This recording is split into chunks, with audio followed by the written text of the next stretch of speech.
Quem ama, perdoa. Parte 2, capítulo 11. A tão esperada visita. Quase sem acreditar, vi entrar por aquela porta minha mãe. Não consegui conter a emoção e comecei a chorar. Queria levantar para abraçá-la, mas um dos benfeitores me assinou para que permanecesse sentado e em silêncio. Minha mãe chegou com os braços abertos e me abraçou ali mesmo na cama. Ela beijou meu rosto por várias vezes, demonstrando todo o seu carinho e ternura. Minhas lágrimas não paravam de cair. Tanto tempo vivi na terra com o coração endurecido que nem sabia mais chorar. Naquele momento, senti-me como uma pedra que foi quebrada e destruída. Não sei se chorava de emoção por tanto tempo que fiquei sem chorar, ou pela felicidade que mamãe me transmitia ao me abraçar e me beijar. Muito emocionada, ela me disse: "Filha, a mamãe a ama muito. Eu nunca tirei você do meu coração, nunca a esqueci. Estive o tempo todo ao seu lado, mas você não pode me perceber. Aqueles espíritos vampirizadores a levaram ao desequilíbrio, utilizando seu corpo tão bonito e perfeito para saciar seus desejos. É por isso, minha filha, que você traía tanto seu marido. Eu estava presente, tentando libertá-la das tentações, mas como seu coração já estava endurecido, você não conseguia sentir minha presença, nem captar os meus pensamentos. Agora, minha filha, graças a Deus, você está livre. Aqueles espíritos também foram ajudados." "Mamãe, por que Deus deixou isso acontecer comigo?" "Filha, existem muitas coisas das quais desconhecemos as causas, mas Deus é um Pai misericordioso, pode ter certeza. Não foi por acaso que esses espíritos vampiros se aproveitavam de você. É porque você tinha muitos compromissos nessa área.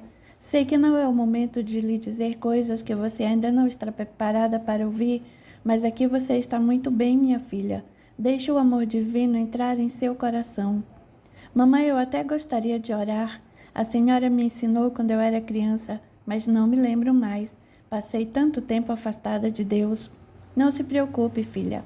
Orar não é falar coisas decoradas, mas sim falar com Deus de coração, o que você sente no momento. Procure falar com todo o seu sentimento." Mamãe me beijou novamente, dessa vez na testa, e agradeceu aos irmãos ali presentes, abraçando um por um, como se já conhecesse todos eles. Lentamente, foi deixando o ambiente e desaparecendo no espaço. Naquele momento, consegui falar com Deus na minha intimidade, tão profundamente que cheguei a adormecer. Descansei por muito tempo a minha mente. Quando acordei, senti-me muito aliviada, com a imagem de mamãe na minha frente, como se ela tivesse saído dali naquele exato momento. Agradeci a Deus por tudo e principalmente por ter me ajudado tanto. Olhei para o meu marido, que me sorriu, e também sorri para ele. Foi uma enorme prova de amor. Mesmo distante, senti como se estivesse abraçada a ele. Aproveitei o momento e lhe pedi perdão. "Meu amor, você está perdoada. Siga seu caminho em paz e eu seguirei o meu. Quem sabe um dia poderemos ser felizes. Percebo que estamos no céu e o céu é um lugar de paz." Um sorriso radiante de paz e harmonia iluminou nossos rostos. Assim se encerrou a história daquela senhora, uma alma sofredora que agora estava livre da prisão. Presenciamos quando nosso irmão Célio disse: "Senhor Ernesto, fiquei encantado com essa cena. São coisas assim que nos enchem de felicidade, quando conseguimos êxito em um trabalho como esse." Ernesto olhou para o céu e disse para todos nós: "Quando um pecador se arrepende na terra, há muito júbilo no céu." Observei muito feliz a paz e a felicidade que reinavam naquela enfermaria como resultado da ação de perdão coletivo. Ernesto, retomando a palavra, começou a tecer comentários sobre a reunião de desobsessão e sua importância numa casa espírita. Os médios, os doutrinadores, os frequentadores de uma casa espírita deveriam saber como é importante estudar os fenômenos da mediunidade. Nem todos têm conhecimento nem podem perceber o que acontece nas dimensões espirituais, quando o espírito endurecido consegue ser doutrinado. Por meio da doutrinação de um espírito, muitos outros são libertos. O trabalho é feito em conjunto e todos podem presenciá-lo.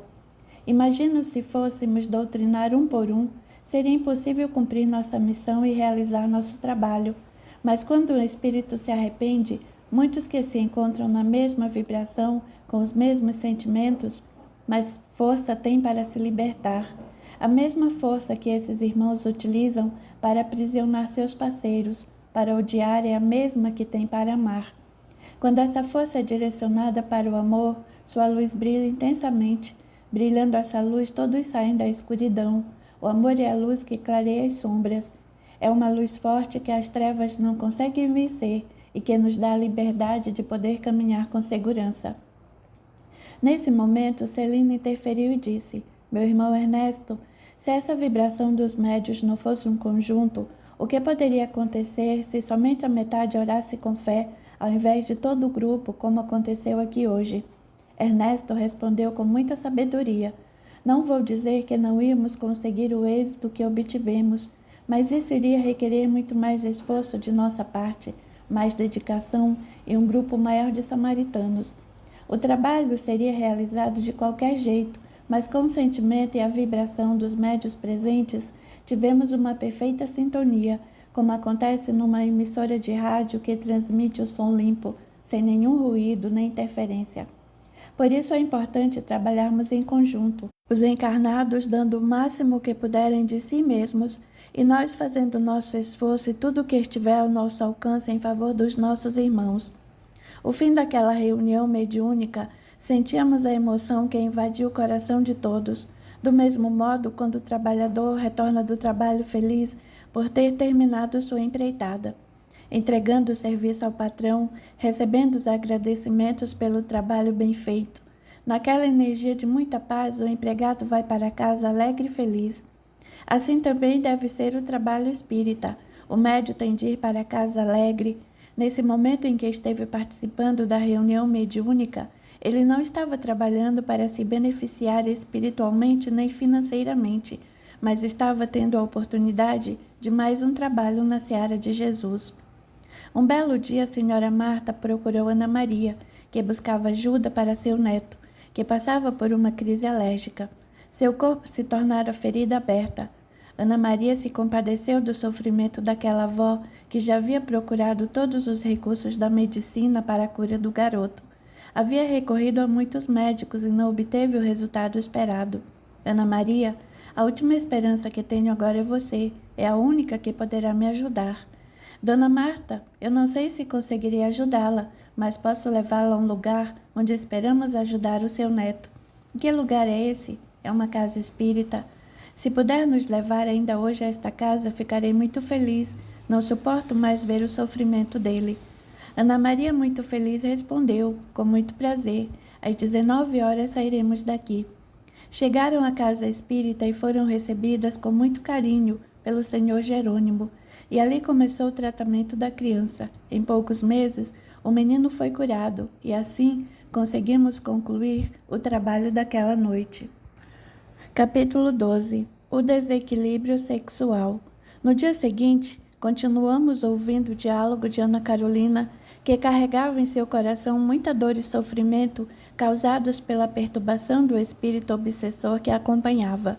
Meu senhor, realmente não foi fácil a minha vida. À noite eu tinha muito medo de dormir. Era só pegar no sono e o martírio começava.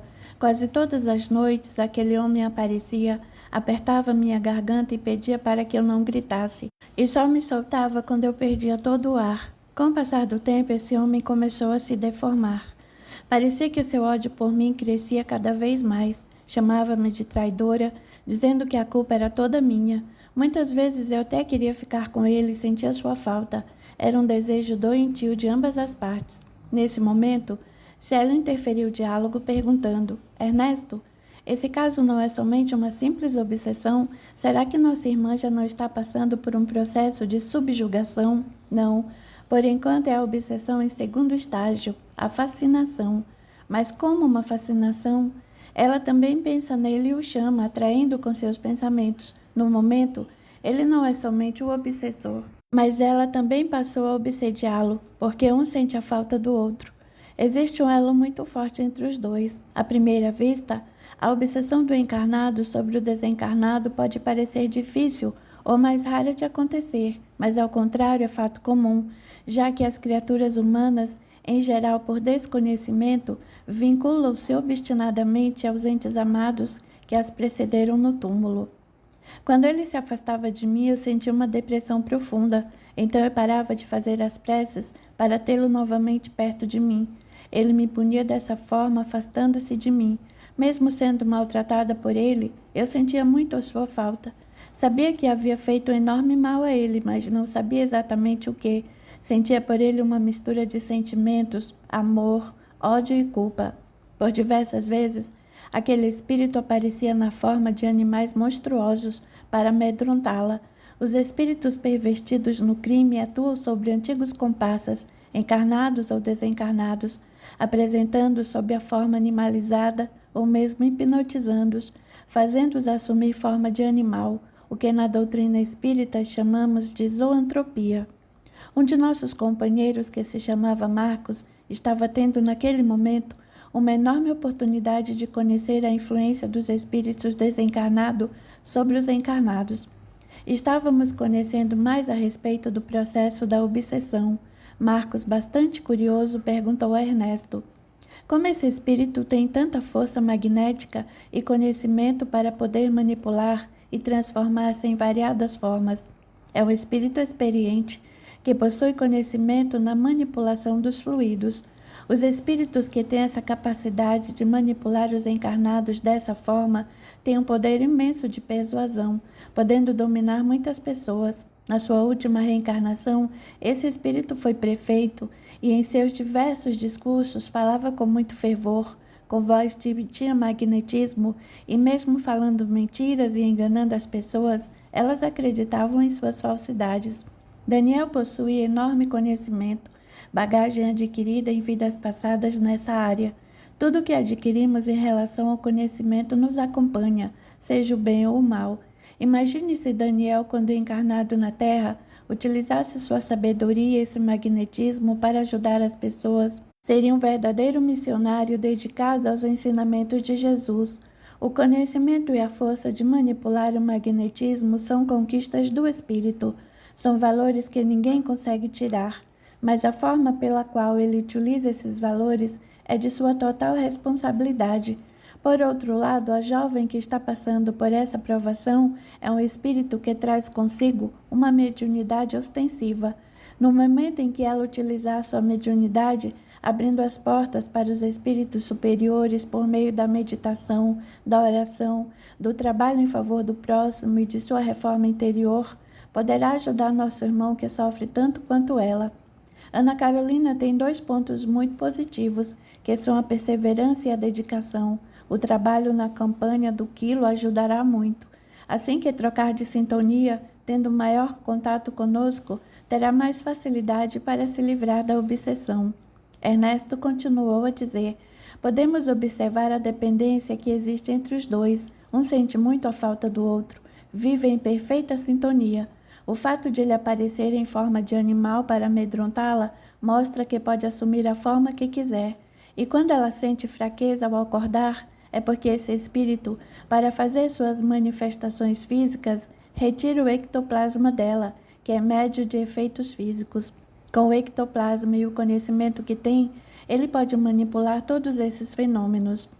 Os médios de efeitos físicos são particularmente aptos a produzir fenômenos materiais, como movimento de corpos inertes, ruídos, deslocamento, levantamento, translação de objetos e etc.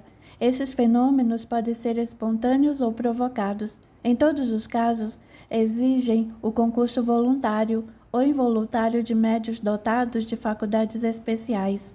Celina perguntou: Senhor Ernesto, a espiritualidade e seu anjo guardião estão sempre perto dela. Eles não poderiam interferir nesse processo de obsessão? Não. Ambos têm o livre-arbítrio. Não importa se é criança ou não. O livre-arbítrio é um presente de Deus para todos os seus filhos. Sabemos que Ana Carolina é um espírito maduro. Ela está amparada e conseguirá vencer. Não se preocupe, minha filha. Ninguém está sozinho neste mundo. A misericórdia divina está sempre presente, mesmo em casos que nos parecem absurdos. Há recursos enviados por Deus, abrindo portas e caminhos por onde poderemos passar com segurança. Jamais acreditaria que situações como essas poderiam se resolver. No destino de cada um de nós, tudo tem uma razão de ser.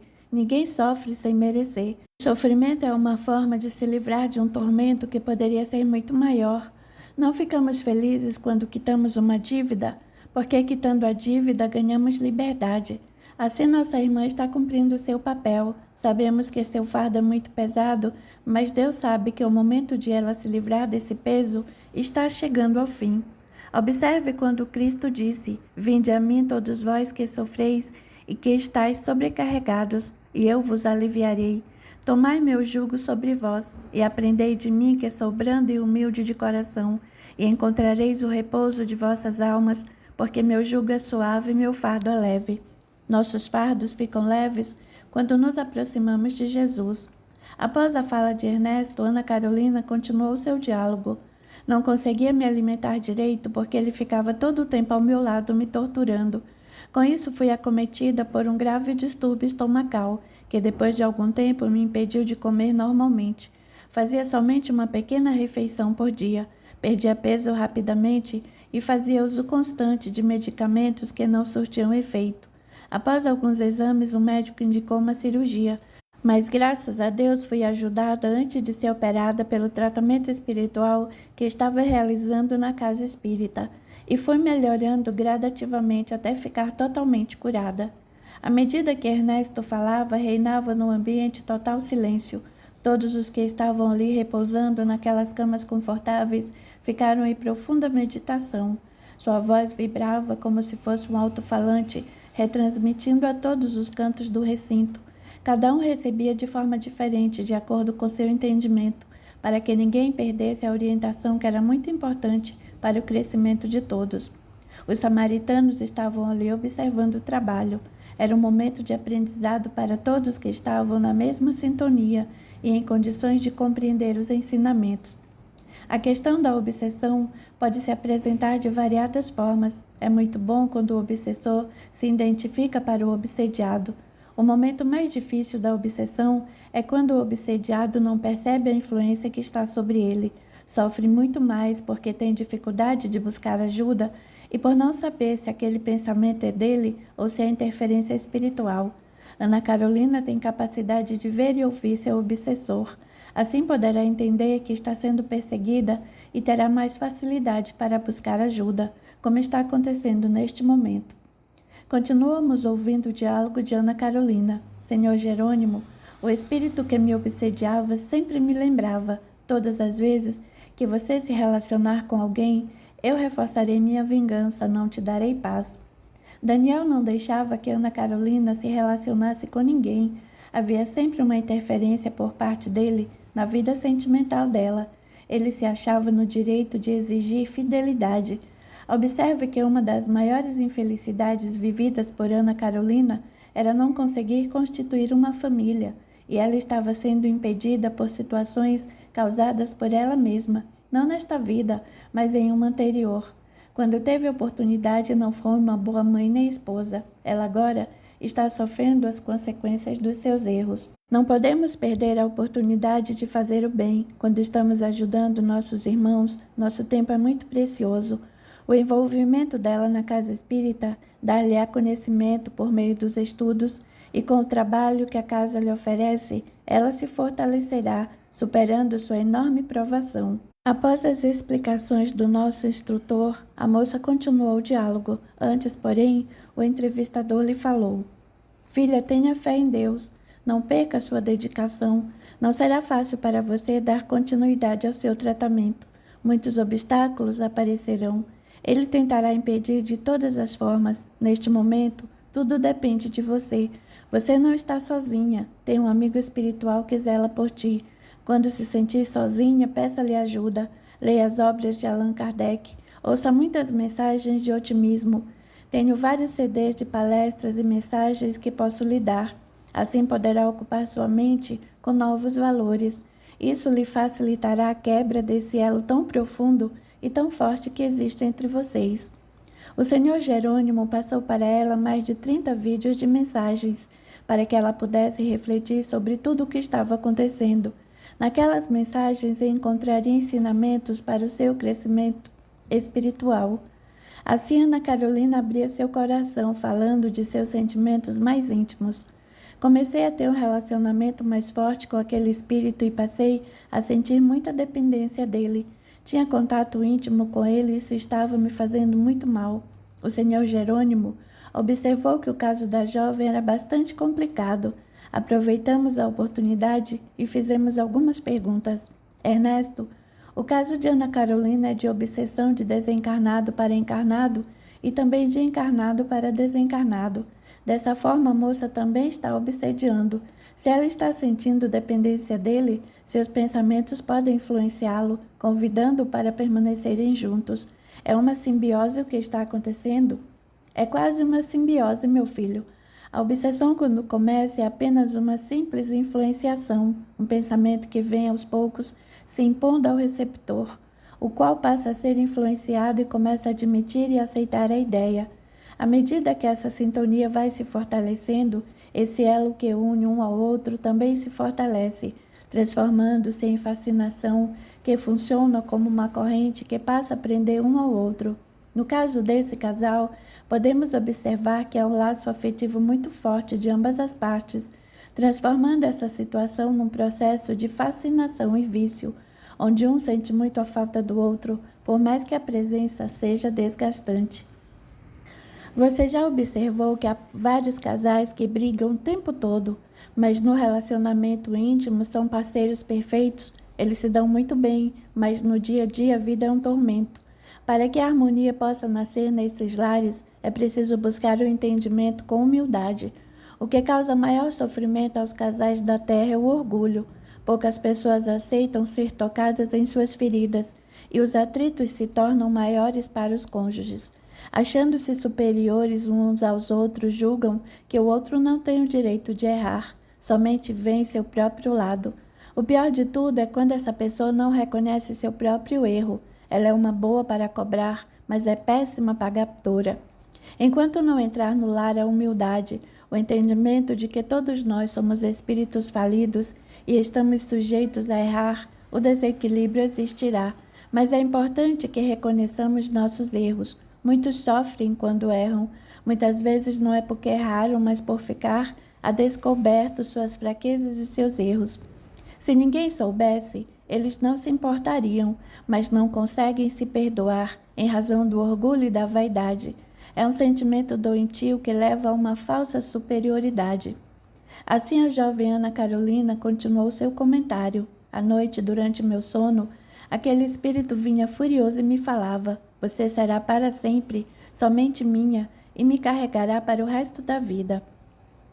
Eu, que já levava uma vida de muita tristeza, passei a sofrer muito mais. Aquele espírito aparecia para mim com bastante frequência, obrigando-me a ter relações íntimas com ele.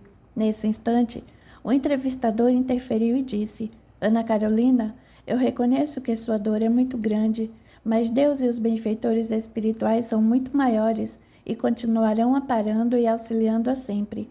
Pediremos por você aos amigos espirituais que estão à frente do trabalho nesta casa de dedicação e amor. Diante de sua perseverança e ternura, pode ter certeza de que eles a ajudarão. Com seu esforço em mudar de comportamento, buscando o hábito da oração, da vigilância dos pensamentos, o resultado só poderá ser positivo. Tenha muita fé em Deus e pode contar com os trabalhadores desta casa. Estamos de braços abertos para ajudá-la a sair dessa teia na qual você está presa, mas tem forças para se libertar." Capítulo 13. O comprometimento um com o outro. Naquele momento tivemos a participação espiritual da nossa irmã Dalvinha, que me fez algumas perguntas. "Ernesto, vejo que o caso de Ana Carolina é muito sério, porque essas energias que ela está perdendo nesses encontros íntimos com um desencarnado poderão levá-la ao suicídio indiretamente. Como ela ficará diante das leis de Deus? Será que não tem outra forma de ajudá-la? Como podemos desvincular os dois dessa sintonia tão perfeita? Estou muito surpresa, pois há muito tempo tenho trabalhado aqui no mundo espiritual e esse é o primeiro quadro dessa natureza que eu vejo." Naquele momento, Ernesto deu um largo sorriso e em seguida disse: É, minha filha, é porque até agora você tem buscado os lugares nos quais as dores dos nossos irmãos são mais brandas. Muitas pessoas também passam pela mesma situação de Ana Carolina, mas são poucas as que têm coragem de revelar situações de sua intimidade, ainda mais em circunstâncias como essas. Podemos dizer que essa moça tem compromissos afetivos com esse nosso irmão por causa de sua atitude negativa para com ele na última experiência física. A situação transformou-se em um vínculo muito forte, uma obsessão mútua. Pelos laços da afinidade, muitas vezes, sentem-se felizes na realização do sexo desvairado e desequilibrado. Vamos mostrar uma situação de que está acontecendo neste momento. Observemos a próxima pessoa que será atendida pelo entrevistador. Notando a chegada de uma jovem, um rapaz desencarnado de aproximadamente 35 anos, ele trazia uma corda amarrada no pescoço. Ela começou a falar com o entrevistador dizendo: "Estou passando por uma situação muito difícil e gostaria de lhe dizer que sinto uma imensa admiração pelo Senhor e por isso tenho coragem de contar o que está acontecendo comigo. É difícil quando abandonamos a família, a filha que amo tanto, o marido que me valoriza, um bom emprego, uma situação financeira regular. Abandonei tudo para ir em busca da minha felicidade. Olha, minha filha, temos de buscar a felicidade na intimidade do nosso ser. Não precisamos abandonar ninguém nem fugir do mundo para sermos felizes. No meu caso é diferente. Para que eu possa ser feliz, terei de morrer." Naquele momento, observamos a preocupação do nosso entrevistador. Ele notou que o caso dela era um problema espiritual, mas mesmo assim pediu a ela que continuasse a falar, pois estava pronto para ouvi-la. Entre lágrimas, ela continuou a falar.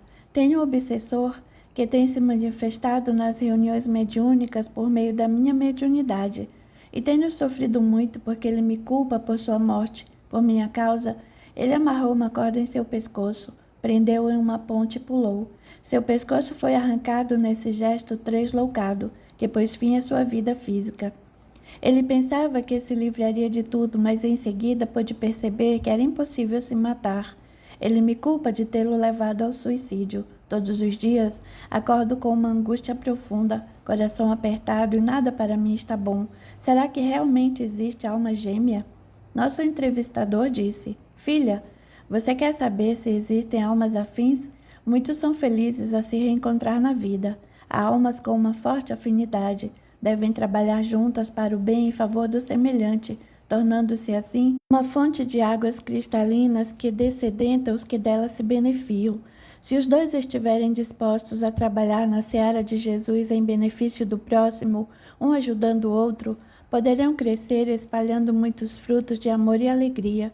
Quem comete o ato louco do suicídio e pensa que vai chegar ao mundo espiritual sem deparar com os problemas já existentes, pode ter certeza que está muito enganado. Além dos seus dramas existenciais, encontrará muitos outros adquiridos pelo gesto impensado e contrário à lei de Deus, e ainda ficará longe dos seus entes queridos. E você que é médico e conhece a doutrina espírita, sabe o que poderá lhe acontecer? Sim, mas meu sentimento é muito profundo. Pois é, minha filha, procure fazer um tratamento espiritual para que esse espírito possa ser ajudado. Abra as portas do seu coração para ele e receba-o como filho. Quem sabe em outras encarnações poderá tê-lo novamente como marido. Não posso, tenho muito medo. Acho que falharei novamente. Tenho medo de recebê-lo como filho e ele vir com alguma deficiência física. Não é bem assim, minha filha. Ele poderá nascer perfeito.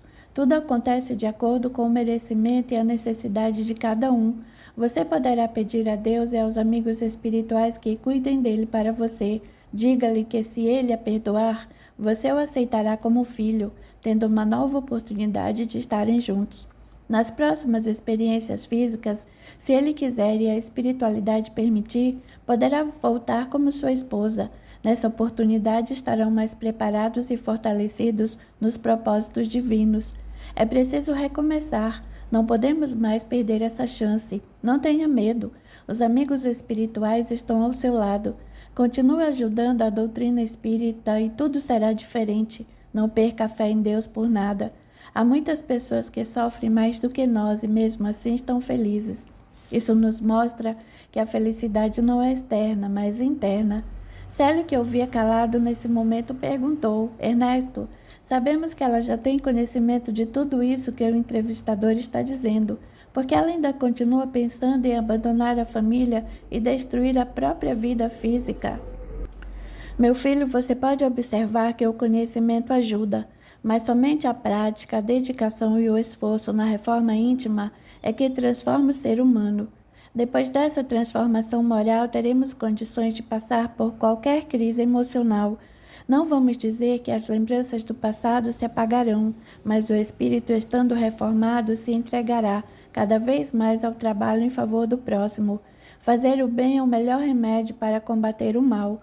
O que está acontecendo com nossa irmã são coisas passageiras, que se resolvem com um tratamento eficaz aqui na casa espírita, com equilíbrio mental e buscando sintonizar pensamentos mais elevados. Em pouco tempo, ela estará voltando às suas atividades no trabalho, e esse irmão, em breve tempo, será doutrinado.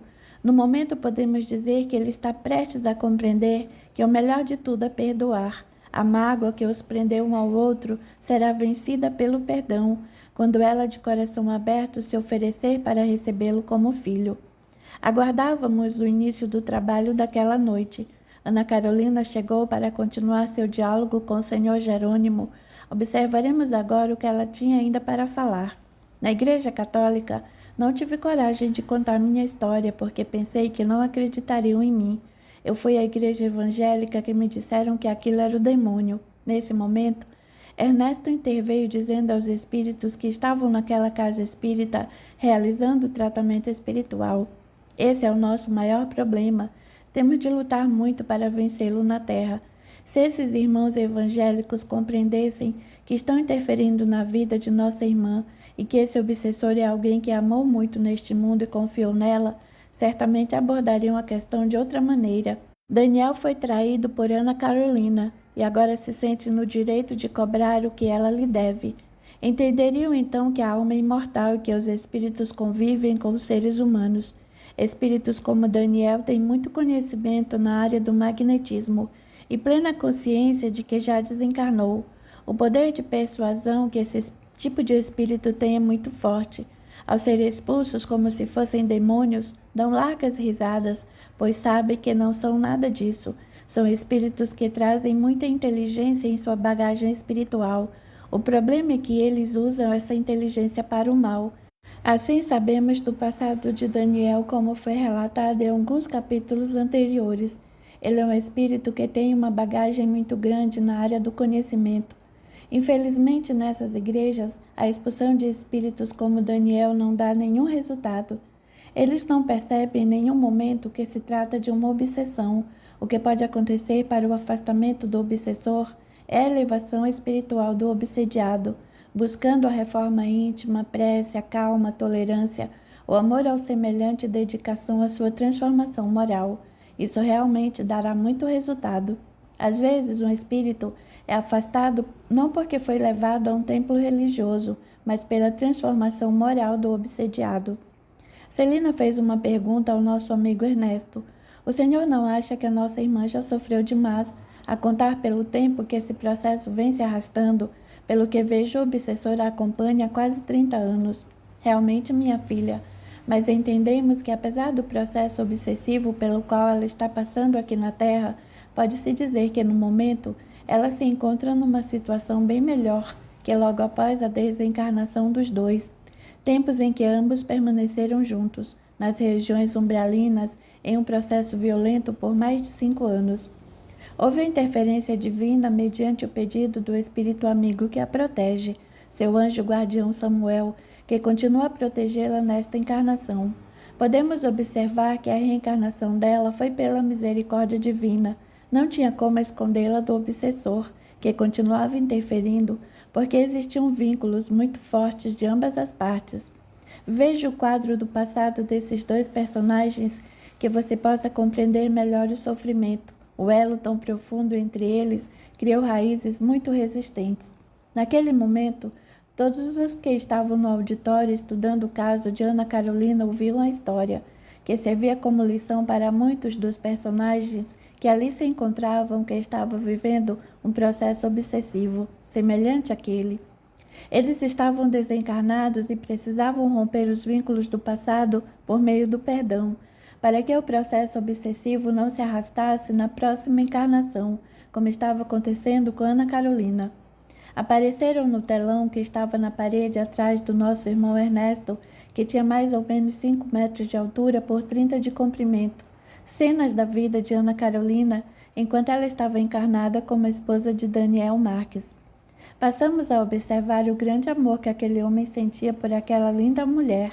Vimos-la em seu gabinete, já que nessa época era o prefeito da cidade. De um lado, havia a bandeira do Brasil e do outro uma pequena bandeira da cidade. Na sua frente, um lindo porta-retratos com uma moldura coberta por folhas de ouro com a foto de sua esposa. A primeira visão que ele tinha ao levantar a cabeça era da mulher amada. Havia também uma foto dos dois abraçados na primeira viagem que fizeram a Paris. Quando ele estava sozinho no gabinete, olhava aquele retrato como se esse gesto fosse uma oração e dizia: "Meu Deus, como eu amo essa mulher! Como o Senhor pôde me dar uma companheira tão perfeita como essa? Ela é tudo em minha vida. Não consigo imaginar minha existência longe dela. É muito mais difícil ser marido dela do que ser prefeito da cidade. Ela me dá mais preocupação do que essa população. Estou muito apreensivo porque ela está bebendo muito. O amor que sinto por ela é muito maior que qualquer medo."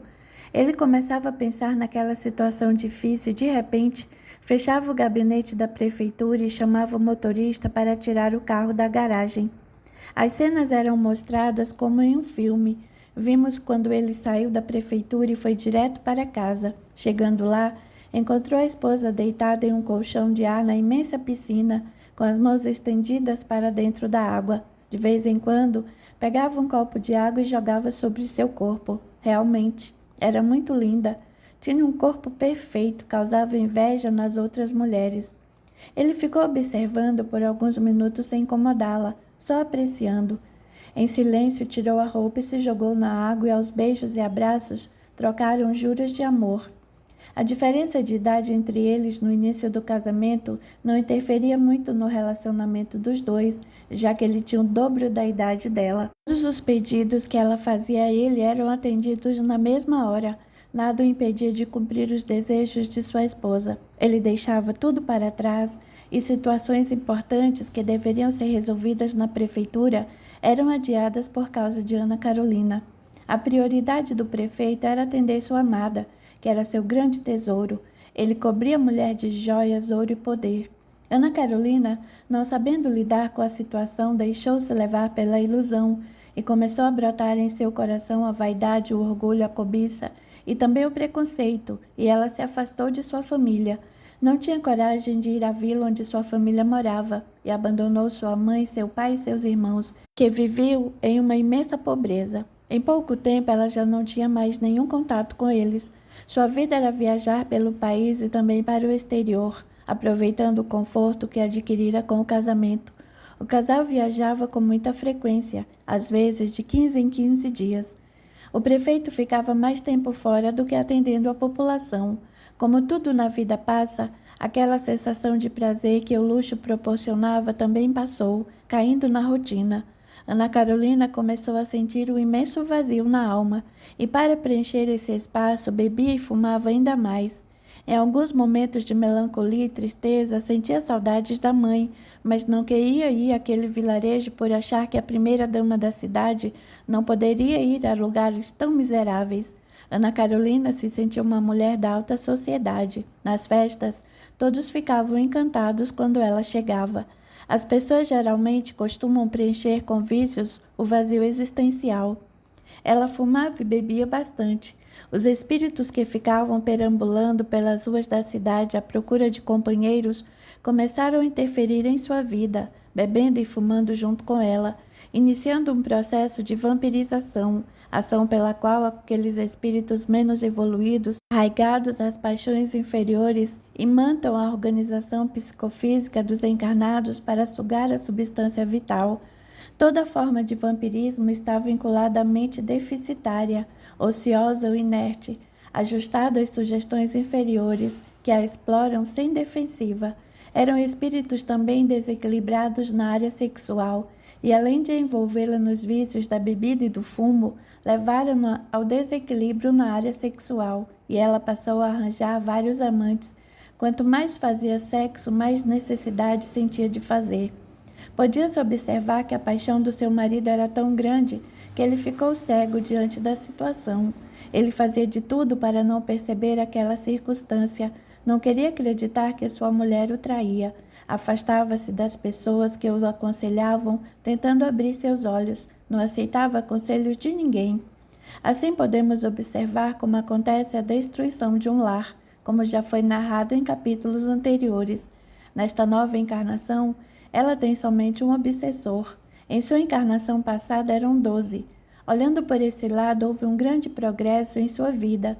Esse processo de obsessão atual no qual Ana Carolina se encontra envolvida é semelhante a muitos outros que chegam aqui à procura de ajuda. Muitas pessoas procuram casas espíritas como esta. É muito comum esse tipo de obsessão.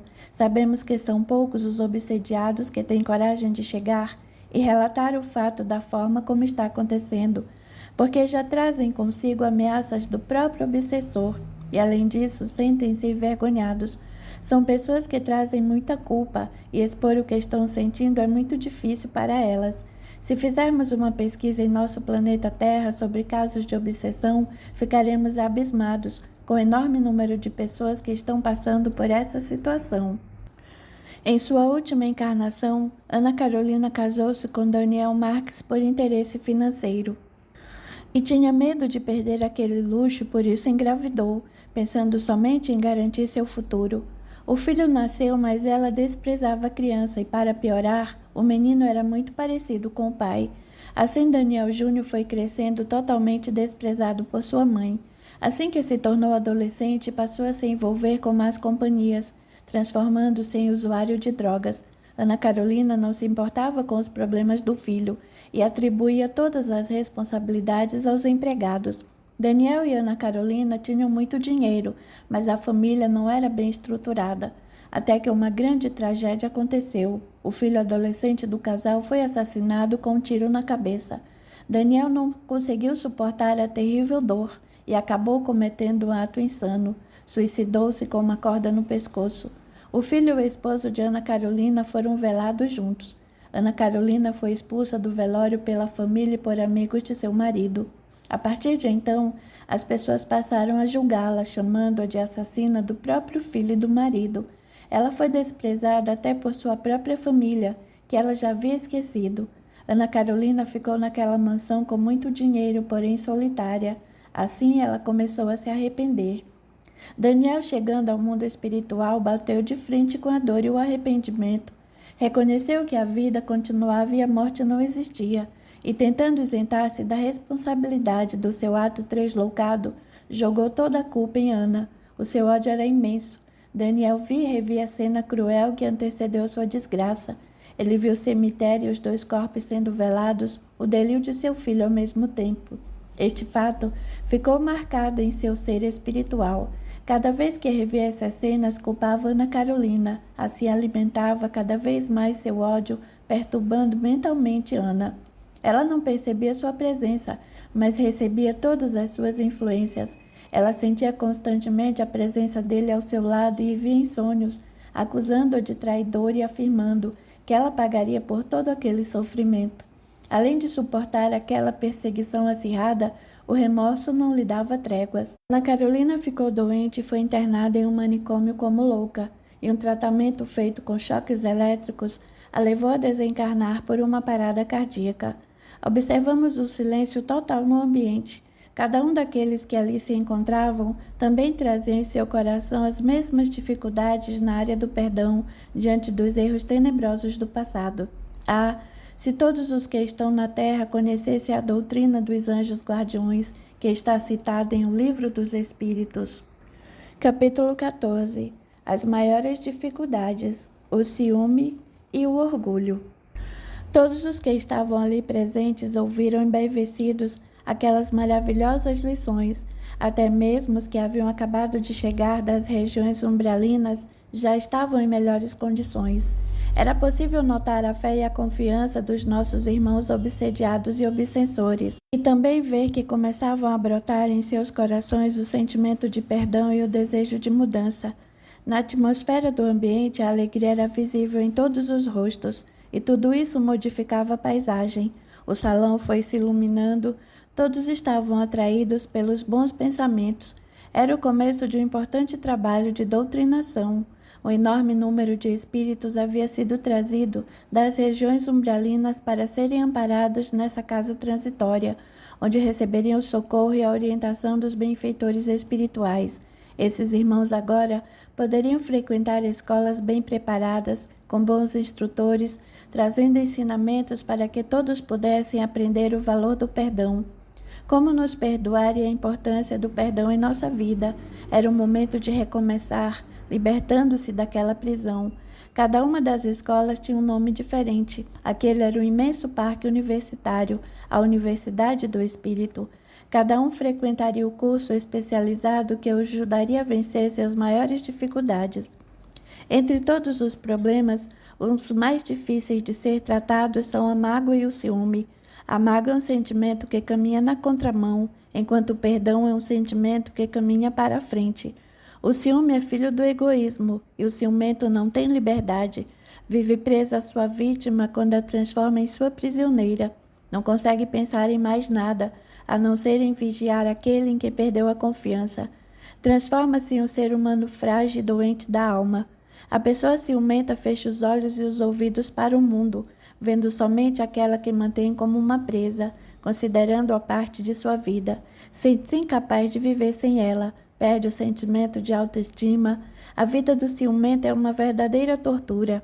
A desconfiança em sua mente gera imagens criadas por seus próprios pensamentos e que nem sempre correspondem à realidade. Dessa forma, seu anjo guardião tem muita dificuldade em ajudá-lo. Assim concluímos que a obsessão simples pode se transformar em um processo de subjugação. É como uma tomada ligada em um fio condutor, e para se afastar desse processo é necessário desligá-la. A melhor forma de o obsediado fazer esse desligamento é por meio da reforma íntima, o envolvimento com trabalhos caritativos, como exemplo a campanha do quilo.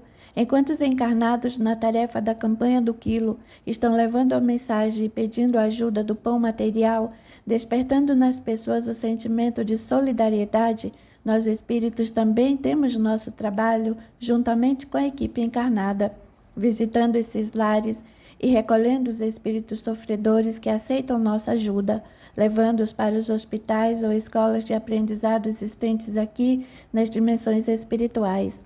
Todas as residências visitadas recebem os tarefeiros com muito amor, e essa atitude nos dá a oportunidade de entrar em seus lares. Muitas pessoas são ajudadas nessas visitas. Além do benefício do pão material, cada um recebe importante medicação espiritual, bons fluidos, aliviando suas dores. Se esses tarefeiros que têm o compromisso de levar a mensagem edificante a esses lares soubessem a importância e a dimensão desse trabalho no âmbito espiritual, valorizariam ainda mais o trabalho. Muitas vezes o lar visitado se encontra em completa desarmonia e com a leitura das mensagens edificantes entram em sintonia com o plano maior, ficando assim mais receptivos para acolher nossos conselhos e facilitando o auxílio que podemos propiciar. Quando os encarnados se conscientizarem da importância de levar esse amparo por meio de mensagens consoladoras, compreenderão melhor que o trabalho é uma das tarefas mais valiosas da casa espírita, e tanto o doador quanto o tarefeiro são beneficiados, e aquele lar que é visitado recebe as bênçãos dos bons espíritos. O ambiente que se encontrava nas trevas se transforma em luz. Com a limpeza do ambiente, a família poderá restabelecer a paz na intimidade do lar. Não podemos nos esquecer da importância do trabalho e saber que não é a quantidade que se doa que é valorizada, mas sim a dedicação nas tarefas em favor do próximo. É pela qualidade do trabalho que os valores são alcançados. Após algum tempo de tratamento na casa espírita, Ana Carolina já se encontrava melhor. Então programamos uma visão do seu passado, mostrando-lhe as causas dos problemas que atualmente vivia. os efeitos de sua reencarnação anterior. Sabíamos que isso ajudaria muito, servindo de incentivo a um esforço maior para se livrar do processo de obsessão. Samuel, o mentor espiritual de Ana Carolina, começou a falar. Os maiores casos de obsessão estão vinculados aos relacionamentos mais íntimos. Quando o amor não é correspondido, transforma-se em ódio e mágoa. A mágoa é uma chaga profunda que somente um longo tempo de sofrimento poderá ser curada. Por outro lado, podemos observar que, mesmo passando por tantas perseguições por parte do seu obsessor, nossa irmã conseguiu estudar, se formar e ser uma boa filha. Venceu situações que para muitos seriam impossíveis, mas com seu esforço e persistência, sua fé e coragem superaram muitas coisas. Sabemos que muitos que passam por situações similares enlouquecem, sendo necessário até mesmo serem internados em manicômios, onde se encontra grande número de médiuns obsediados. Geralmente, as doenças físicas estão mais na alma do indivíduo do que na matéria. O processo obsessivo, quando é muito complexo, pode chegar ao estágio da subjugação moral e física. Daí provoca lesões no organismo do obsediado, dando origem a enfermidades e até mesmo a loucura. Devido ao bombardeio constante de energias deletérias do obsessor sobre o campo mental de sua vítima, essas emanações fluídicas negativas têm o poder de formar imagens e com o tempo estabelecem lesões cerebrais que podem ser identificadas por exames clínicos, mas com o tratamento médico e o tratamento espiritual, esses quadros podem ser revertidos. Com a doutrinação e o perdão do obsessor, a pessoa pode curar-se, levando uma vida completamente saudável, fato que no momento está acontecendo com Ana Carolina.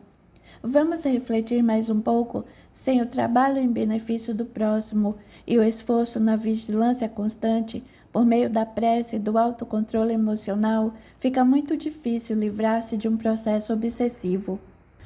O tempo e o sofrimento transformam-se numa importante oportunidade de aprendizado. Uns aprendem com a dor, outros pelo amor.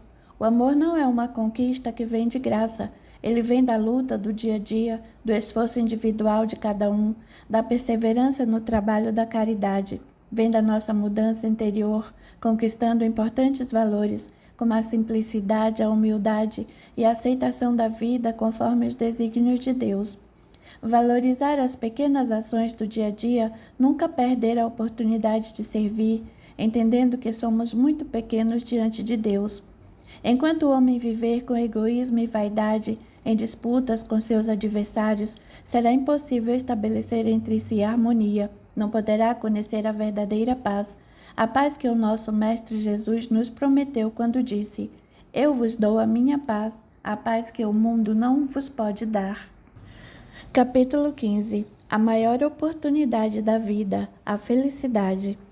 Os ensinamentos do nosso Mestre Jesus nos mostram que a sua paz não está vinculada às coisas físicas do mundo. Os bens materiais nos dão prazer e conforto, mas não é por esse caminho que vamos encontrar a verdadeira paz. Os bens materiais podem até ajudar a gerar oportunidades em favor do próximo, abrindo portas ao trabalho, onde tantos que necessitam podem buscar melhores condições de sobrevivência juntamente com seus familiares. Isso nos traz muita alegria e nos auxilia a encontrar a paz de que Jesus nos falou, o que é interior, onde está o reino de Deus plantado em nossos corações. A felicidade não é um fator exterior. Podemos até nos emocionar ao ver uma linda paisagem, algo que achamos bonito, que nos chama atenção. São apenas momentos de alegria passageira. A paz que Jesus nos propõe é uma alegria constante. É a paz interior que conquistamos vivendo um dia de cada vez. É a paz conquistada pela consciência tranquila do dever cumprido. A oportunidade de sermos felizes agora, pois nós não sabemos se amanhã estaremos neste mundo. Devemos aproveitar cada minuto, sempre agradecendo a Deus por tudo que Ele nos proporciona, seja a dor, a saúde, as dificuldades, a bonança. Em tudo devemos dar graças pela oportunidade recebida. Aprender que os valores espirituais são as únicas coisas que nos pertencem na vida de espíritos imortais. Os bens materiais ou a família são empréstimos de Deus para que possamos cumprir nossa missão na Terra. Assim poderemos ser felizes com o pouco que temos. Podemos fazer agora a interpretação do texto de uma lenda muito antiga, dando mais claridade a ela, acrescentando algumas colocações para que todos possam compreender o que é realmente a felicidade. Vamos ilustrar nosso comentário com esse caso em forma de conto. Podemos até dizer que em forma de parábola. Jesus, nosso grande mestre, nos ensinava por parábolas, de onde podemos tirar o espírito da letra de dentro de cada uma dessas colocações. Então vamos falar sobre a felicidade. É uma lenda antiga, mas muito apropriada para o momento que estamos vivendo neste salão, cheio de irmãos que estão sofrendo com a falta de paz interior. O que é a felicidade? Como encontrá-la? Era um grande rei, dono de muitas terras. Seu reinado era enorme, e seu único filho Ezequiel de repente ficou doente. Então o rei mandou procurar um sábio para curar seu filho. O sábio fez um exame rápido e veio a descobrir que Ezequiel era muito infeliz. A infelicidade dele era o que causava todo o seu sofrimento. Vejam só o que o sábio disse. Já que o filho do rei tem tudo nas mãos e é tão infeliz, só poderemos curá-lo quando encontrarmos a camisa do homem mais feliz do mundo. O sábio colocou-se à disposição do rei, e o rei o convidou para dialogar com ele para conhecer o que poderia fazer seu filho feliz. Assim, foi logo perguntando ao conselheiro: qual é o estado do meu filho? E ele, usando toda a sua sabedoria, lhe disse: Majestade, tenho observado que seu filho tem muito conforto, mas não é suficiente para lhe dar a felicidade. A doença dele é a infelicidade. Então o rei perguntou: o que posso fazer para que meu filho seja feliz? Meu reinado se encontra à disposição dele, já que é o único herdeiro. Faça tudo o que for necessário, mas quero meu filho de volta para mim, e com a mesma felicidade que tinha antes. O mestre lhe disse: ó meu senhor, para que seu filho saia desse sofrimento, terá de encontrar o homem mais feliz do mundo, que vive dentro do seu reino. O rei então disse: isso será impossível. Como encontrar um homem em um reino tão extenso como esse? Não medirei esforços para buscar a felicidade do meu filho. De quantos homens você precisa? 300 homens, disse o sábio. Poderíamos distribuí-los de 10 em 10. Em 3 meses, percorreremos todo o seu reino, visitando os arraiais, as matas e as cavernas. Sei que ele vive dentro do seu reino. Assim, eles saíram à procura do homem mais feliz do mundo. Procuraram nas matas, nas campinas, nas regiões desertas, mas não encontraram ninguém. Reunindo todas as equipes, disse o sábio: agora só temos um lugar para procurá-lo nas cavernas. E saíram todos em direção às cavernas. Chegando a uma das cavernas, depois de já terem percorrido muitos lugares, encontraram, enfim, o homem mais feliz do mundo. Os soldados do rei voltaram alegres, satisfeitos e sorrindo, e disseram ao sábio: encontramos o homem mais feliz do mundo. Seremos premiados por nosso rei com muitos quilos de ouro. O sábio, ao se aproximar do homem mais feliz do mundo, pôde notar que alguma coisa estava errada. Enquanto os soldados que estavam ali por perto pareciam não notar nada, todos estavam interessados no prêmio que ganhariam. Não conseguiram raciocinar nem um momento sequer. Estavam muito eufóricos. O sábio, observando o homem, viu que ele estava sem camisa, então lhe disse: meu senhor, vim aqui comprar sua camisa para o filho do rei. Como o senhor é o homem mais feliz do mundo, se o príncipe vestir sua camisa, voltará a ser feliz. Quanto o senhor quer por sua camisa? O homem disse: senhor, como venderei a minha camisa se eu nunca tive? O sábio olhou assustado e perguntou: mas como não tem camisa? E se aquele homem simples respondeu: sim, meu senhor, minha camisa é o firmamento, minha coberta é o sereno que cai no momento em que preciso me refrescar nas noites de muito calor dentro dessa caverna. Não preciso de nada, porque o grande Criador e meu Pai me deu tudo o que preciso. O sábio ficou muito triste e despediu-se daquele homem, e voltando para o castelo disse ao rei: senhor, encontrei o homem mais feliz do mundo. O rei ficou muito feliz e disse: ah, que bom, agora meu filho se cura dessa tristeza. Mas de repente o rei observou que algo estava errado, pois o mestre estava entristecido. Aos poucos ele começou a dizer: tem uma coisa muito estranha, meu senhor. O homem mais feliz do mundo não tem camisa, nunca chegou perto de uma cidade. Viveu toda a sua vida nas cavernas. Disse para nós que as estrelas que estão no firmamento, com seu brilho, são sua casa e sua camisa.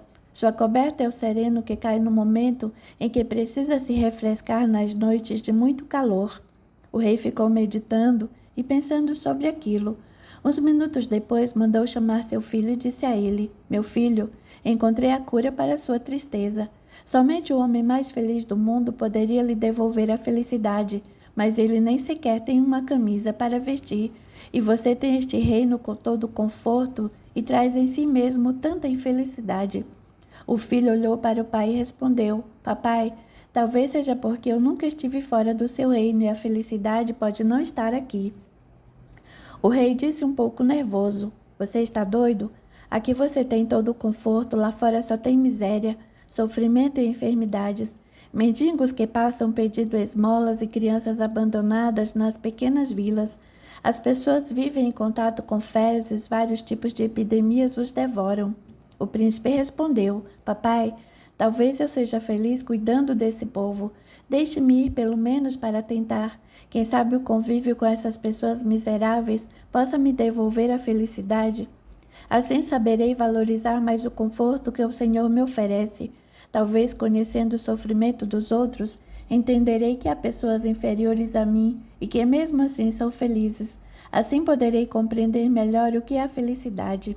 O pai disse: Meu filho, faça o que quiser. O meu reinado está à sua disposição.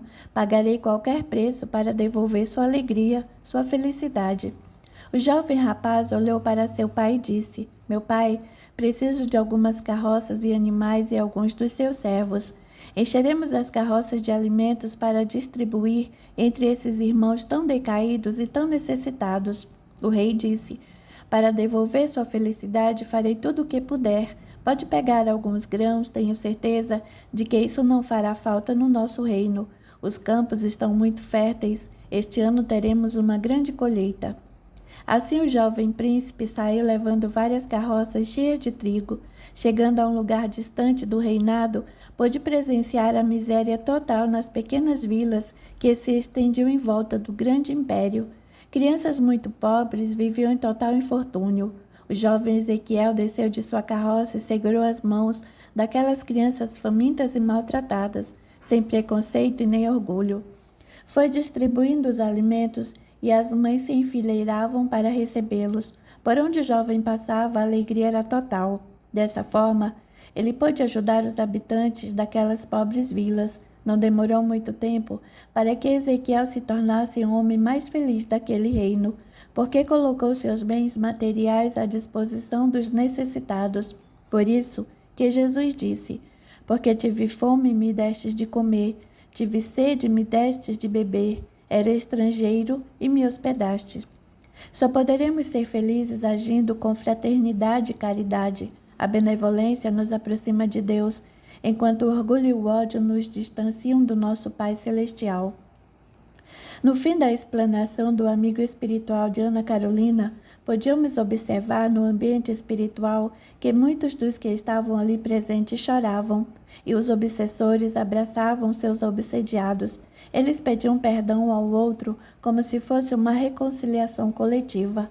Poucos casais não se abraçaram. Observamos a enorme alegria que ocorre no mundo espiritual quando o tratamento de desobsessão é feito numa casa espírita séria, que realiza com êxito o seu trabalho.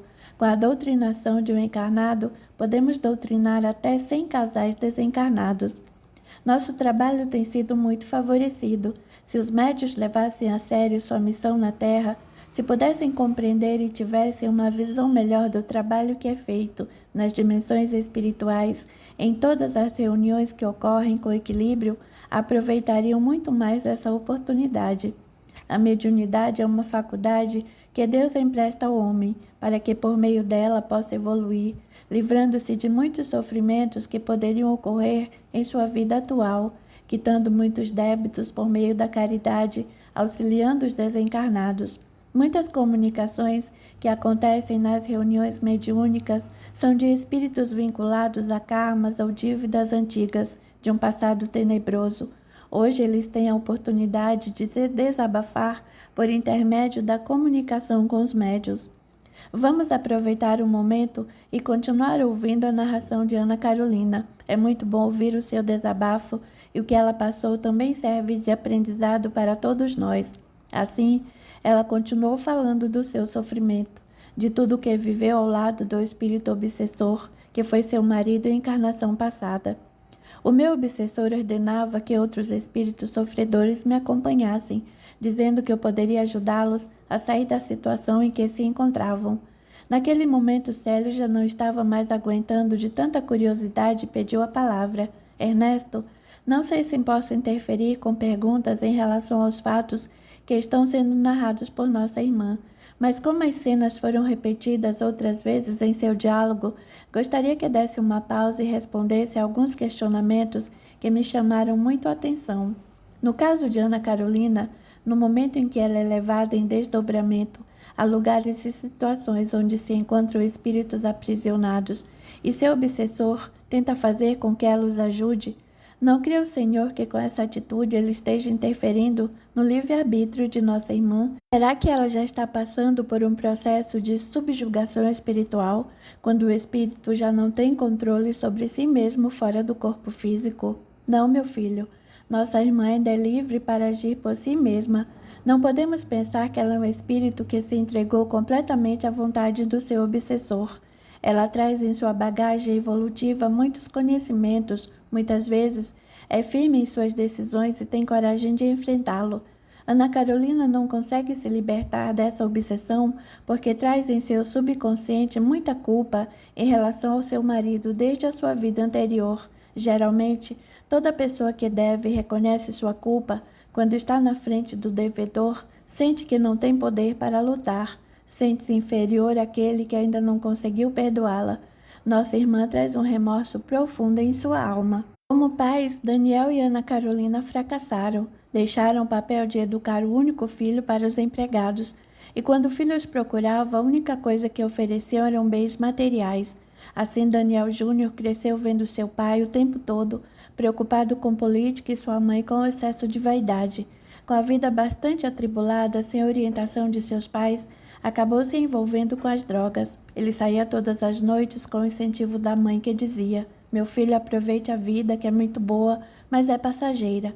Em breve estaremos todos velhos e doentes. Namore e curta bastante a vida." O casal se preocupava somente com dinheiro, como se ele pudesse resolver tudo. Faltava amor, carinho, dedicação, paciência e compreensão naquela família. Como a vida proporcionou a eles muito prazer material, o nome de Deus foi esquecido naquele lar. A oração nos possibilita falar com o Pai Maior, e quando isso não acontece, o lar entra em decadência. O materialismo toma conta e a espiritualidade se afasta. Mesmo eles, tendo seus benfeitores espirituais, todos tinham dificuldades em receber suas intuições, já que suas mentes se encontravam distantes de qualquer sintonia. Por mais que os espíritos se esforçassem para chegar até eles pelo pensamento, tentando tocar no íntimo de seus corações, essa missão se tornou quase impossível. O jovem foi assassinado sem nenhuma defesa. Era um menino que tinha um bom coração, não tinha coragem de tirar a vida de ninguém nem de prejudicar os outros. Era simplesmente um viciado. Quando desencarnou, seu corpo espiritual já estava lesado, devido ao longo período naquele vício terrível. O processo de perturbação foi muito lento e intenso, como se a morte do corpo físico o fizesse adormecer. Com o amparo dos benfeitores espirituais, ele foi socorrido e levado para uma colônia espiritual que fica sobre a cidade de São Paulo, para um centro de recuperação de dependentes químicos. Por muito tempo permaneceu ali. Às vezes tinha alguns flashes de sua vida passada, mas em seguida voltava a adormecer. Por ter entrado no mundo das drogas muito cedo, seu perispírito estava muito comprometido, com graves lesões, o que possivelmente poderia, numa futura reencarnação, gerar alguma deficiência em seu corpo físico. Capítulo 16. A responsabilidade dos pais. Naquele momento, o diálogo estava sendo muito esclarecedor. Celina, despertando em seu coração uma enorme curiosidade, pediu a palavra ao irmão Ernesto. O vício desse jovem foi provocado por falta de amor e dedicação de seus pais, já que a criança foi solta no mundo sem esses cuidados. Nesse caso, ele foi vítima do pai e da mãe. Não existe vítima, minha filha. Cada um tem a família que merece. Todos nós, ao reencarnar na Terra, estamos vivendo na cidade certa, no país certo, com as pessoas certas e com os pais que merecemos. Infelizmente, o que aconteceu com esse jovem foi a repetição do que ele próprio fez em vidas passadas com seus familiares, abandonando-os. Se analisarmos, ele recebeu uma enorme bênção de ter um lar para morar, e não foi abandonado totalmente pelos pais, foi abandonado pela disciplina que os pais deveriam ter dado a ele. Mas observe como ele está sendo bem cuidado. Aqui na colônia espiritual, depois de longos anos de tratamento, de desintoxicação e de estudos sobre os efeitos da droga, ele foi matriculado na Universidade da Vida Espiritual, onde o espírito aprende a ter responsabilidade. Assim ele terá mais facilidade ao retornar à Terra em outra reencarnação e superar seus problemas. Tenho certeza de que ao renascer lá, vai procurar novos valores. Por mais que fosse um viciado, ele sempre teve um bom coração, sempre compartilhava o que tinha, partilhava com seus amigos até as drogas que comprava para usar. Dividia sempre com aqueles que eram viciados e não podiam pagar. Por mais incrível que possa ser, Daniel Júnior teve mérito, pois se ele não dividisse as drogas com aqueles que não podiam comprar, muitos seriam assassinados. Enquanto esteve no mundo do vício, evitou o assassinato de mais de 20 jovens. Acabou perdendo a vida física tentando salvar um amigo. Quando o inimigo chegou para atirar, ele simplesmente entrou na frente, mas o inimigo não teve compaixão, fazendo 2 disparos, dos quais um atingiu sua cabeça e o outro atravessou seu coração. Por isso teve o mérito de ser socorrido imediatamente no mundo espiritual. A abnegação é cega, e a criatura age por impulso quando se trata de expor sua vida para proteger um amigo. Nos momentos mais difíceis da vida, o homem encarnado age pelo instinto de proteção. Quando esse instinto é carregado de amor fraternal, ele não vê obstáculos para salvar seus amigos ou até mesmo um desconhecido. Isso significa que, por mais que esse espírito esteja no caminho errado, há dentro dele um sentimento de amor, que muitas vezes está adormecido. Muitos jovens que cometem crimes bárbaros estão sob o efeito de drogas e são sempre condenados pelos homens. Esquecemos que a droga altera o nível de consciência, fazendo o homem perder o limite. Quase sempre, quem comete esses crimes não é somente aquele que está passando pelo vício, mas o enorme grupo de obsessores que o acompanha. O vício chega a ser tão forte e desesperador que muitas vezes o homem não mede as consequências de seus atos para satisfazer seu desejo. O que importa para ele é o momento de aliviar a ansiedade. O processo de perturbação é tão insuportável que ele faz de tudo para obter a droga. É considerado um prisioneiro que perde o respeito pela vida e o caráter diante da sociedade. Quanto mais tempo esse jovem passar aqui no plano espiritual em tratamento, mais força terá para enfrentar as provações da vida física. Ernesto se aprofundava no assunto, chamando a atenção daquela grande plateia para o valor da vida, quando se referia à oportunidade do regresso à vida física por meio da reencarnação. Podíamos observar que o rosto daqueles irmãos ia se modificando, tornando-se mais alegres e com mais vontade de viver, e abundantes lágrimas desciam por suas faces, mostrando que as palavras de Ernesto despertaram em muitos novos sentimentos. Capítulo 17. Os tarefeiros espirituais. Vamos ao trabalho, meus irmãos. Convido todos os que estão preparados para assumir novas tarefas junto aos samaritanos socorristas, atendendo os espíritos que estão chegando e os que estão sendo recolhidos das regiões umbralinas. Todos os que estão presentes vão se integrar nessa nova equipe e poderão me acompanhar. Saindo daquele auditório enorme, atravessamos alguns corredores e passamos por algumas salas. O local parecia um CTI, onde estavam espíritos recém-chegados que traziam profundas marcas em seu corpo perispiritual, muitas lesões espirituais adquiridas na Terra, resultado de suas imperfeições morais. Chegamos a uma sala com poltronas bastante confortáveis. Cada um procurou seu lugar, sentando-se naturalmente. Notamos que aquela sala era diferente de outras que conhecíamos naquele imenso parque hospitalar. Impressionante a beleza daquela sala. A iluminação não vinha de lâmpadas como conhecemos na Terra. Era uma luz natural do próprio ambiente. Quando nos assentamos, tivemos uma enorme surpresa quando nosso querido irmão Ernesto se levantou e começou a orar. Não era uma oração para pedir, era somente para agradecer. Pude perceber que ele estava muito inspirado. Assim começou aquela linda oração. Senhor Jesus, modelo e guia da humanidade, estamos muito felizes em poder conhecer sua história, que despertou nossa consciência para a realidade do Espírito. Mestre Nazareno, que deixou as constelações celestiais e veio conviver conosco para nos ensinar a prática da caridade e o trabalho em favor dos necessitados, mostrando a todos o que é viver a humanidade. Ensinou-nos a perdoar da mesma forma como perdoou todos os seus ofensores. Apresentou-nos um Pai justo, bom e soberano. Deu-nos o exemplo de orar por nossos inimigos. Não somente falou da humanidade, mas a vivenciou na prática, lavando os pés dos apóstolos. Vivenciou sua fé curando os enfermos. Senhor, não estamos aqui para mostrar suas virtudes, que são imensas e estão além da nossa capacidade de raciocínio e compreensão. Queremos agradecer a oportunidade do aprendizado. Os seus ensinamentos para nós são o caminho que temos para seguir de tudo aquilo que o Senhor nos deixou. A Boa Nova nos auxiliará sempre a viver e a realizar o seu amor em plenitude. Terminando aquela linda prece, Ernesto disse: Irmãos, podem abrir os olhos e vamos olhar essa tela que cobre a parede do fundo do nosso auditório. Celina ficou muito surpresa. O fundo daquele auditório tinha aproximadamente 25 metros de comprimento e 6 de altura. Podíamos observar que a tela tinha 4 metros de altura por 25 de comprimento. As primeiras imagens que nos foram mostradas foram o início das atividades da Casa Espírita, quando ela foi materializada no plano físico, e os primeiros trabalhos de desobsessão, trabalhos simples nos quais pessoas chegavam pedindo socorro. Alguns espíritos entravam junto com os obsediados, outros ficavam lá fora esperando o seu retorno.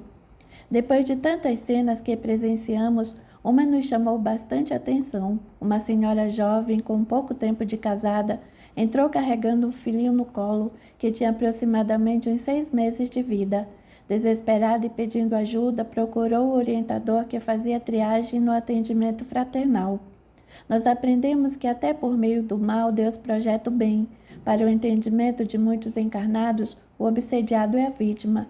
Mas se formos ver os fatos, podemos observar que a vítima é o obsessor. Como ele não conseguiu perdoar, sofre muito porque não esquece.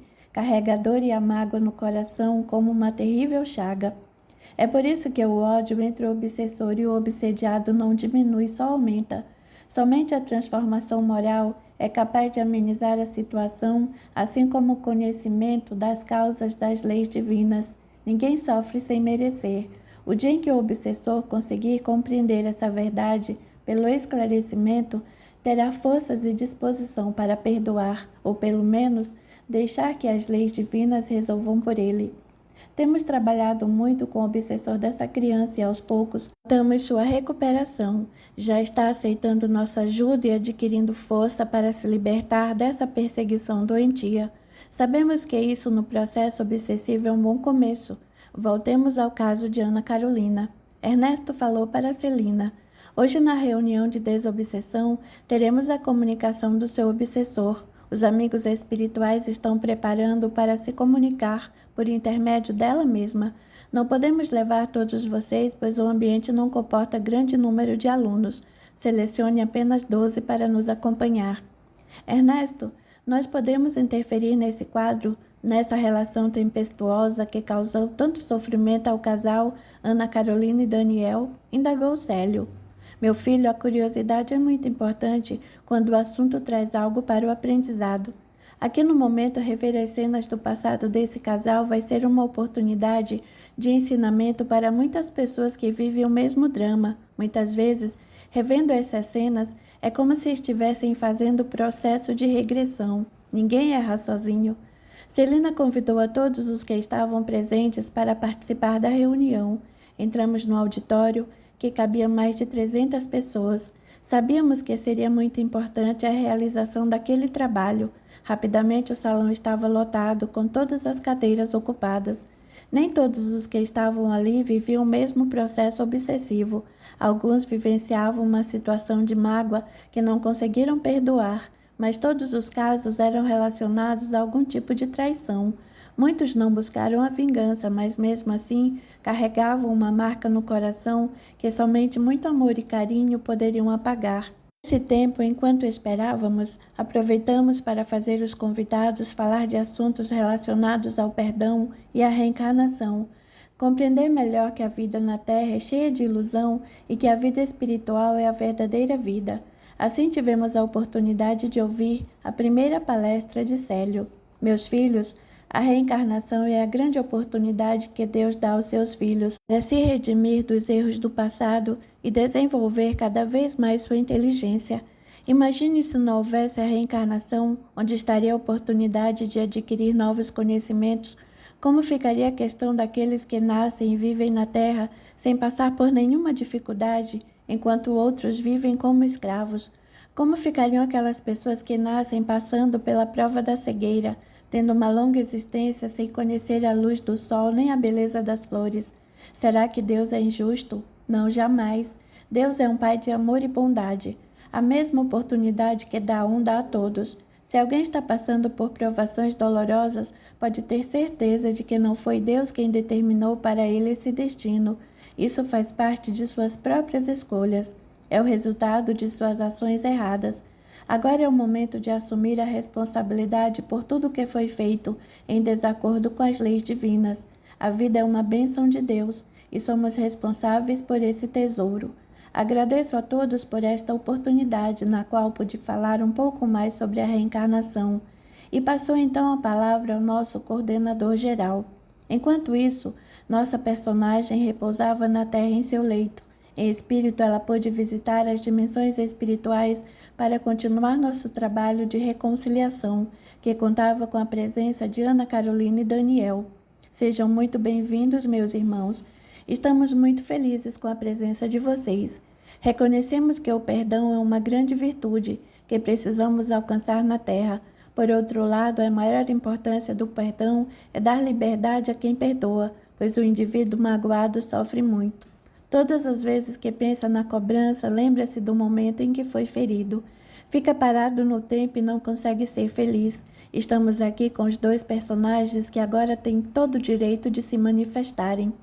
Reconhecemos que a libertação de vocês dessas amarras que os prendem e impedem a caminhada é necessária também para muitos que estão vivendo o mesmo processo. Vocês ainda terão oportunidade de exercer a caridade e dar o bom exemplo. Daniel disse: realmente, estou disposto a dar a ela liberdade, mas reconheço que ainda não consegui me livrar do ciúme, mesmo sabendo como ela me faz mal. Preciso compreender que estou em uma dimensão diferente. Ela se encontra no plano físico, com todas as condições de cuidar da sua vida e realizar o sonho de toda mulher, que é casar e ser mãe. Só de pensar nisso, o ciúme desesperado me segue e me leva à loucura. Estou sendo ajudado por amigos que estão sempre ao meu lado, amigos de muita luz que me orientam. Interferimos na conversa e falamos diretamente com nossa irmã sofredora. Querida Ana Carolina, vamos lhe pedir um grande favor diante da situação que estamos observando. Reconhecemos que por mais que você tenha merecimento pelo esforço que está fazendo para se melhorar, seu compromisso com Daniel é imenso. Mesmo você já tendo sofrido bastante para receber de Deus a bênção do perdão, os laços que unem vocês são muito fortes e essa ligação é muito antiga. Sabemos que você ainda sente falta da presença dele, da mesma forma como ele sente a sua. Ana Carolina então disse: sim, eu sei que não mereço a ajuda que tenho recebido por intermédio de vocês, não somente o auxílio dos encarnados que me amparam na casa espírita constantemente, dando-me a oportunidade de trabalhar na reunião mediúnica e de desobsessão, como também o amparo que nunca me faltou do meu anjo guardião, que sempre está por perto quando necessito dos seus conselhos. Sinto muita necessidade do perdão de Daniel, ainda carrego muita culpa no coração por tudo o que fiz contra ele. Naquele momento, podíamos observar entre os dois sofredores a emoção e a pureza de coração. As palavras dos dois traziam muita sinceridade, todos estavam dispostos a mudar. Capítulo 18. A reconciliação. Fiquei muito emocionada ao presenciar aquelas cenas que mexeram com as fibras do meu sentimento. Meu benfeitor Ernesto, no caso de Ana Carolina, quais as virtudes foram mais importantes para chegar a essa reconciliação com Daniel? Depois de alguns meses em orações constantes em favor de Daniel, não somente Ana Carolina, mas todo o grupo se empenhou naquele trabalho de libertação entre o obsessor e o obsediado. Em pouco tempo, a revolta de Daniel foi amenizada. Em o Evangelho segundo o Espiritismo, capítulo 27, recomenda-se orar por nossos obsessores. Somente por meio da oração e da nossa reforma íntima conseguimos sensibilizá-los para nos perdoar. Os espíritos sofredores reclamam preces, e estas lhes são proveitosas, porque verificando que há quem neles pense, menos abandonados e infelizes se sentem. A prece tem sobre eles uma ação direta, reanima-os, incute neles o desejo de se elevar pelo arrependimento e pela reparação, e possivelmente desvia-lhes do mau pensamento. É nesse sentido que pode não só aliviar, como abreviar seus sofrimentos. Com o tempo, e Ana Carolina, no decorrer de alguns meses, começou a receber mensagens psicografadas de Daniel Marques, que fora seu obsessor durante muitos anos. Em cada comunicação era possível notar que ele estava conseguindo se regenerar. Pelo conteúdo das mensagens, podíamos perceber que ele estava realmente mudado. Ana Carolina não desanimou um só momento, continuando firme no seu trabalho de ajuda e amor ao próximo.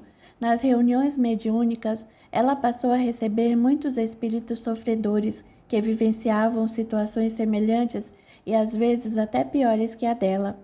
O homem sofre sempre a consequência de suas faltas. Não há uma só infração à lei de Deus que fique sem a correspondente punição. A severidade do castigo é proporcional à gravidade da falta.